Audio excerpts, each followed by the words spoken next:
Hi guys, எல்லாம் எப்படி இருக்கிறீங்க?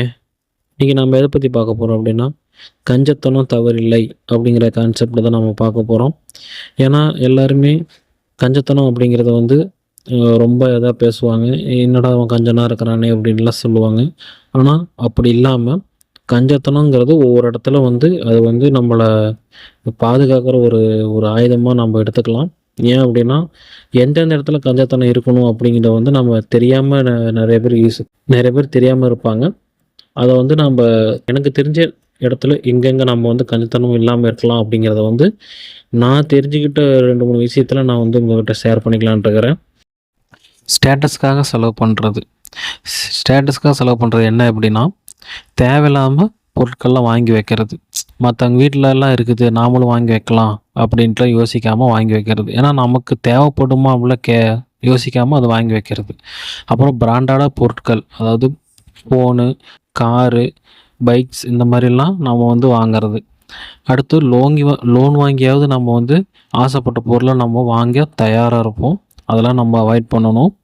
அப்புறம் ட்ரெஸ்ஸு, நம்ம தேவைக்கேற்ற ட்ரெஸ் வாங்கினா போதும். அதை மீறி நம்ம வந்து அதிகமான துணியெல்லாம் வாங்கி வைப்போம்.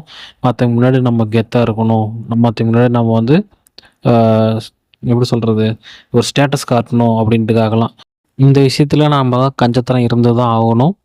அடுத்தது தினசரி செலவுகள் என்னன்னே தெரியாமல் நிறைய பேர் வந்து நம்ம செலவு பண்ணிகிட்ருக்குறோம். இப்போ எக்ஸாம்பிள் என்னென்னா, இப்போ நம்ம வந்து தேவையில்லாமல் ஓடிடிக்கெலாம் நம்ம வந்து ரீசார்ஜ் பண்ணி வச்சுருப்போம். அதேமாரி சாப்பாடெல்லாம் வந்துட்டு நம்ம ஆர்டர் பண்ணி தான் சாப்பிட்டுட்ருப்போம். இதெல்லாம் வந்துட்டு நம்ம வந்து அவாய்ட் பண்ணணும். ஏன்னா இதெல்லாம் கொஞ்சம் கொஞ்சமாக தானே பண்ணுறோம் அப்படிங்கும்போது தான் இருக்கும். ஆனால் நமக்கே தெரியாமல் நம்ம பர்ஸில் இருக்கிற அமௌண்ட் வந்து வெளியே போயிட்டுருக்குதுன்னு அர்த்தம். அதாவது ஒரு எக்ஸாம்பிள் என்ன சொல்ல வரேன் அப்படின்னா, ஒரு பக்கெட்டில் வந்துட்டு நம்ம தண்ணி ஊற்றி வைக்கிறோம்னு வச்சுக்கோங்க. அந்த பக்கெட் வந்து ஓட்டையாக இருக்குது. அப்படிங்கும்போது தண்ணி வெளியே போயிட்டே இருக்கும். அது வந்து நமக்கே தெரியாது. கடைசியில் போய் எட்டி பார்க்கும்போது தான் அந்த பக்கெட்டில் தண்ணி இல்லை அப்படிங்கிறது வந்து நமக்கு தெரிய ஆரம்பிக்கும். அந்த மாதிரி தான் இந்த ஓடிடி, ஃபுட் ஆர்டர் பண்ணுறது, இன்னும் அதர்ஸ் செலவு நிறைய பண்ணுறதெல்லாம் நம்ம வந்து கஞ்சத்தனமாக இருந்து தான். அடுத்தது இஎம்ஐங்களை வந்து 0% வட்டின்னு சொல்லி கொஞ்சம் கொஞ்சமாக நம்ம மாத சம்பளத்தை வட்டி கட்டவே சரியாயிடும். ஏன் ஒரு எக்ஸாம்பிள் சொல்லணும்னா எப்படின்னா, ஒரு சின்ன ட்ராப் தண்ணி வந்து பாறையில் விழ அந்த கல்லையே தேய்ச்சிரும். அந்த மாதிரி தான் நம்மளோட சம்பளத்தை வந்து அது கொஞ்சம் கொஞ்சமாக கரைச்சிரும். நம்ம சம்பளம் நம்ம கைக்கு வர்றதுக்கு முன்னாடியே வேற ஒருத்தருக்கு போகிறதுக்கு அது ரெடியாக இருக்கும்.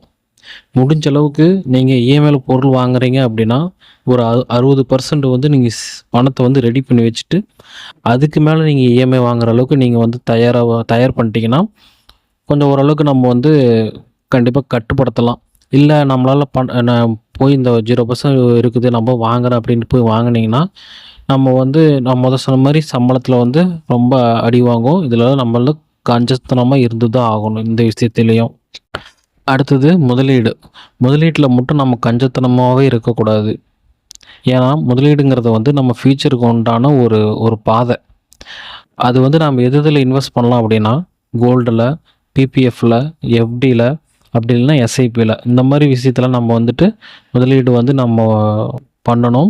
இந்த விஷயத்தில் நம்ம வந்து கஞ்சத்தனமே வேண்டாம். நம்ம இதில் வந்து கஞ்சத்தனம் இதில் வந்து குறைக்கலாம், செலவு குறைக்கிற மாதிரி இதுலேயும் குறைக்கலாம்லாம் வேண்டாம். முடிஞ்ச அளவுக்கு நீங்கள் ஒரு 500 போட்டாலும் அது வந்து டபுள் ஆகிறது வந்து ஃபியூச்சரில் டபுள் ஆயிரும். அதனால் இதை வந்து நம்ம வந்து கஞ்சத்தனமாக நம்ம நினைக்கக்கூடாது, கஞ்சத்தனமாக எடுத்துக்கவும் கூடாது. அடுத்தது வந்து நேரம், டைமிங்கில் வந்து நம்ம கண்டிப்பாக கஞ்சனாக இருந்தே ஆகணும். சோசியல் மீடியா, தேவையில்லாத விஷயத்தில் வந்து தலையிடுவது, வேலையை தள்ளி போடுறது, இப்படிலாம் பண்ணுறதுனால நேரம் நம்ம விஷயத்தில் யூஸ் இல்லாமல் போயிடும். அதனால் நேரத்துக்கு வந்து நம்ம வந்து கஞ்சத்தனமாக இருந்து தான் ஆகணும். ஏன்னா டைமிங் வந்து ரொம்ப முக்கியம். இப்படி ஒரு செகண்ட் போச்சுன்னா அதே செகண்டு மறுபடியும் திரும்பி வராது. அதனால் டைமிங் வந்து ரொம்ப முக்கியம். வாழ்க்கையில் வந்து தவறு இல்லாமல் எந்த ஒரு மூமெண்ட்டையும் பண்ண முடியாது. எல்லாத்துக்குமே தவறு கண்டிப்பாக வரும். அது என்னோடய வாழ்க்கையிலும் நிறையா தவறு வந்திருக்குது. ஆனால் வாழ்க்கையில் வந்து கற்றுக்கிட்டு வாழ கண்டிப்பாக நம்ம வந்து க்ரோ ஆக முடியும். அதனால் ஓகே கேஸ், இந்த வீடியோ உங்களுக்கு பிடிச்சிருந்தா லைக் பண்ணி ஷேர் பண்ணுங்கள். மீண்டும் ஒரு நல்ல வீடியோவில் சந்திக்கலாம். பாய், see you.